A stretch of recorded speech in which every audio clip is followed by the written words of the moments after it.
Bienvenue dans notre chaîne Crypto Android. Je suis pas Victor et je suis heureux de vous avoir dans cette chaîne aujourd'hui.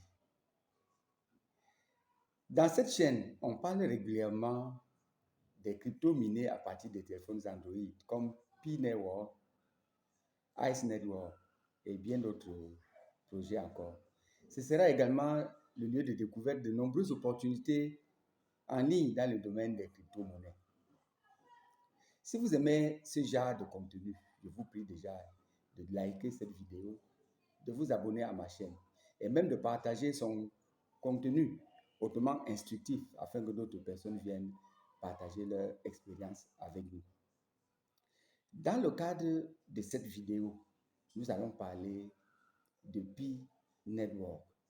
Et la question du jour, c'est: est-il raisonnable d'avoir un Pi égal à 314 000 $ au OpenMainnet? Avant d'attaquer vraiment ce sujet, je vous prie de me retrouver après le générique de l'autre côté.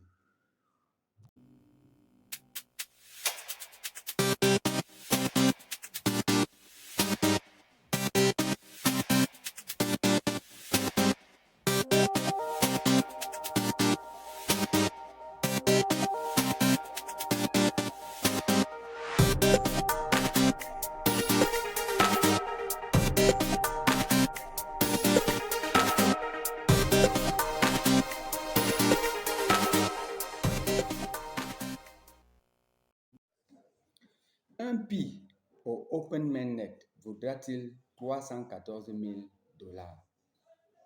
Mes amis, avant qu'on entre dans le vif du sujet, je vous prie de dépassionner ce sujet.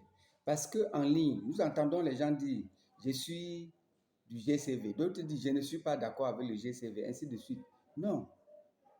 Vous savez, en crypto-monnaie, ce n'est pas la foi. Ce n'est pas comme la religion. C'est une science. La crypto-monnaie est une science. Pour que nous puissions comprendre, nous allons prendre l'exemple du stablecoin, l'USDT. Notons déjà en passant qu'un stablecoin, c'est une crypto-monnaie dont la valeur ne change pas. Donc la valeur ne varie pas comme nous voyons le Bitcoin varier du jour au lendemain. La valeur est presque égale à elle-même chaque jour. Alors j'ai dit, l'exemple c'est l'USDT. L'USDT donc, c'est ce stablecoin que nous utilisons régulièrement en ligne.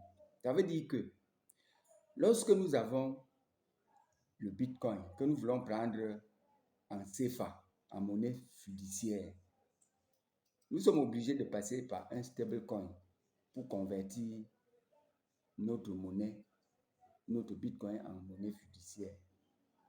Alors, comment fonctionnent les stablecoins pour le cas de l'USDT?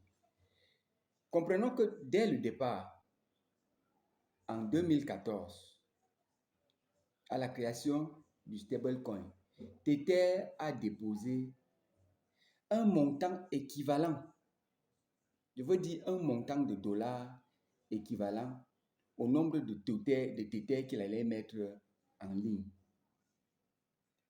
Notons que c'est un domaine surveillé.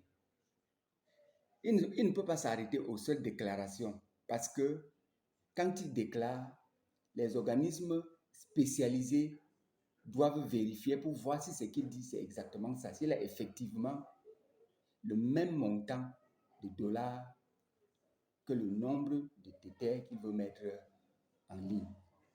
Donc, en 2014, il avait donc mis 120 milliards.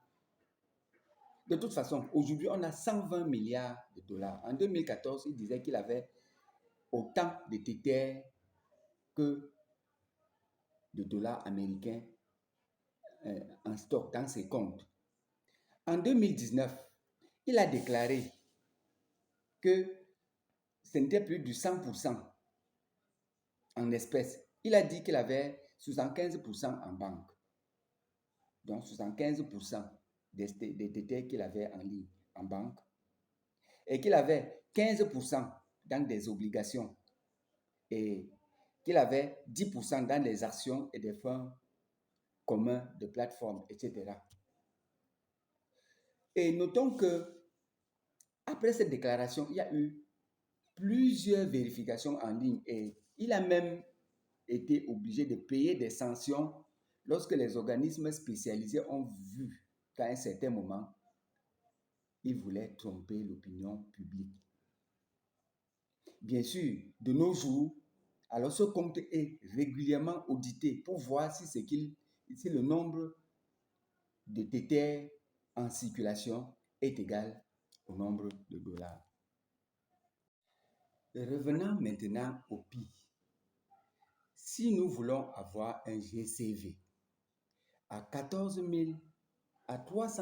000 dollars, cela voudrait dire que la core team doit s'arranger à avoir autant de dollars que de nombre de PI qu'on a migré dans les wallets et qui seront au Open Mainnet. Du point de vue humain, est-ce que cela est possible? Réfléchissons un peu. Des mineurs moyens ont au moins 1000 PI dans leur compte. Et nous voulons dire que la plupart des mineurs qui ont commencé à miner en 2019, même en minant seuls, et qui l'ont fait régulièrement, ont au moins 2000 PI migrés. Et pour ceux qui ont donc invité les gens, il y a des gens qui sont à 10 000 PI, 15 000 PI et même plus. Ne parlons pas des youtubeurs qui ont invité des milliers de personnes. Les gens ont des millions de PI. Ceci veut dire que si on veut garder le PI à 314 000 dollars, il va falloir que la core team mette autant de PI que de dollars qu'ils ont dans les comptes bancaires. Pour que nous puissions comprendre pourquoi cet exercice est difficile. Si donc, comme je faisais réfléchir, si nous avons 1000 personnes seulement, ce qui ne représente rien, n'est-ce pas, pour ceux qui ont migré les PI, si nous avons 1000 personnes qui ont migré 1000 PI, vous savez, 1000 PI fois 1000 personnes, ça fait 1 million. Maintenant, si nous faisons 1 million fois 314 000, ça fait 314 milliards de dollars. Vous voyez que rien que ça dépasse déjà le nombre total des USDT en circulation dans les exchanges. C'est-à-dire que si on prend Binance, Coinbase et tous les exchanges que nous connaissons, nous avons dit plus haut que tous les USDT qu'ils ont, c'est 120 milliards de dollars.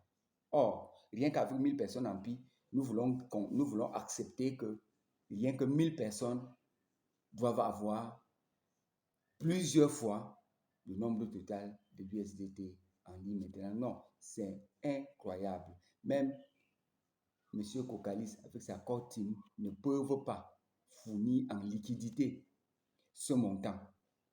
Parce que quand on dit qu'on a ce montant, ça signifie que dès le listing, si chacun de nous qui a miné le PI veut retirer son PI en dollars, ça ne doit pas manquer.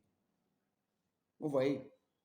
Or, si les choses se passaient ainsi, cela signifierait que M. Kokalis et son équipe ont créé simplement une monnaie. Et vous savez, les monnaies, la monnaie fiduciaire appartient aux institutions. Et c'est pour cela que lorsqu'on veut créer une monnaie numérique, il faut des audits. Il faut des audits.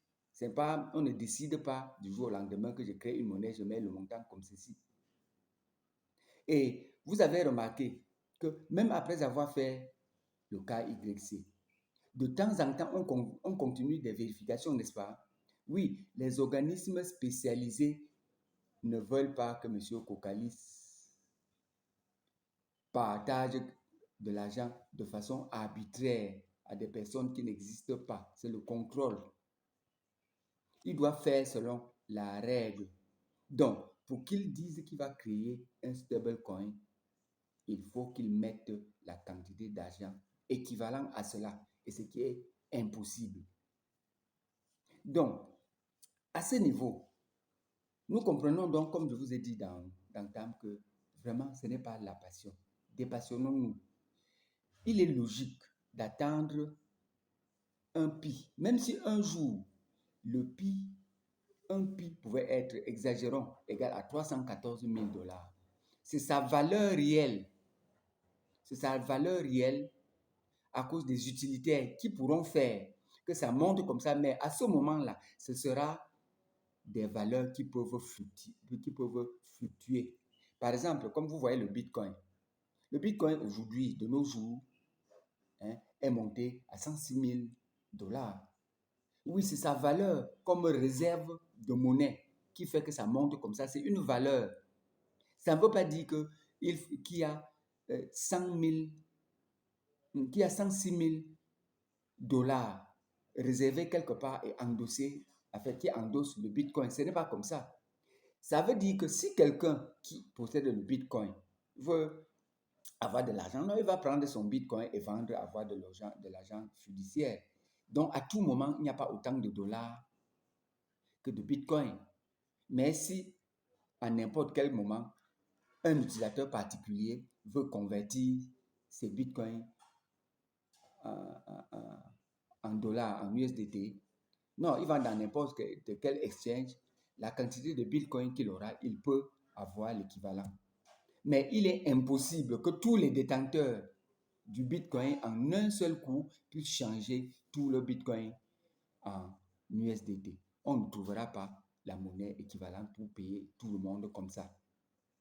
Donc, je prie tous les leaders qui vont suivre cette vidéo de me mettre en commentaire ce qu'ils en pensent et les preuves qu'ils ont qu'il est possible, n'est-ce pas, d'avoir le pi à 314 000 dollars. Une fois de plus, si vous avez aimé mon contenu, n'oubliez pas de liker et de mettre de vous abonner, et même de partager mes vidéos. Mais avant de terminer, je veux faire un petit rappel. Oui, dans mes précédentes vidéos, je vous ai parlé d'une grande opportunité qui est en ligne, le Bitcoin Krypton. Mes précédentes vidéos ont présenté le Bitcoin Krypton. Et je vais vous dire, quand nous avions commencé à miner le Pi, dès le départ, beaucoup de personnes étaient sceptiques. Les gens disaient qu'on n'a jamais vu des crypto-monnaies qu'on minait à partir des téléphones Android. De même aujourd'hui, on vous dit qu'il y a une opportunité, le Bitcoin, qui est en train d'être miné, même pas de téléphone Android. Intéressez-vous à cela. Posez-moi des questions en ligne. Je vais même mettre le lien, n'est-ce pas, du site de minage du Bitcoin Crypto en dessous de cette vidéo. Ceux qui veulent faire davantage, posez-moi des questions et je vais vous aider. Merci.